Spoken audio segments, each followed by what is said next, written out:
l'ENA va associat al concepte de transició justa.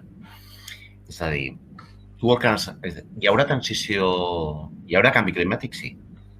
La qüestió és que és molt diferent un canvi climàtic que la temperatura puja 3 graus a la que et puja 1,6. I per tant el que hem de fer és entendre que cada 0,1 graus que deixem de pujar la temperatura del planeta és una batalla guanyada, no perdut el concepte del revés.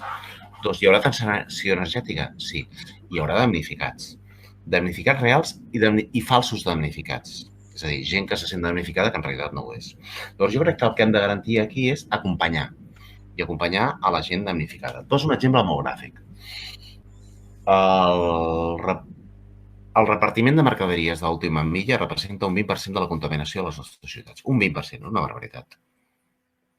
I a la vegada, el repartidor de mercaderies d'última milla normalment és autònom dependent i autònom explotat.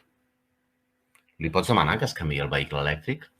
No sense una estratègia de transició justa, que el que faci és definir un marc per laboralitzar relacions mercantils, 1, i 2, que amb aquest marc de laboralització de relacions mercantils s'aconsegueixi canviar el vehicle de combustió vell i molt contaminant per un vehicle elèctric, que és possible.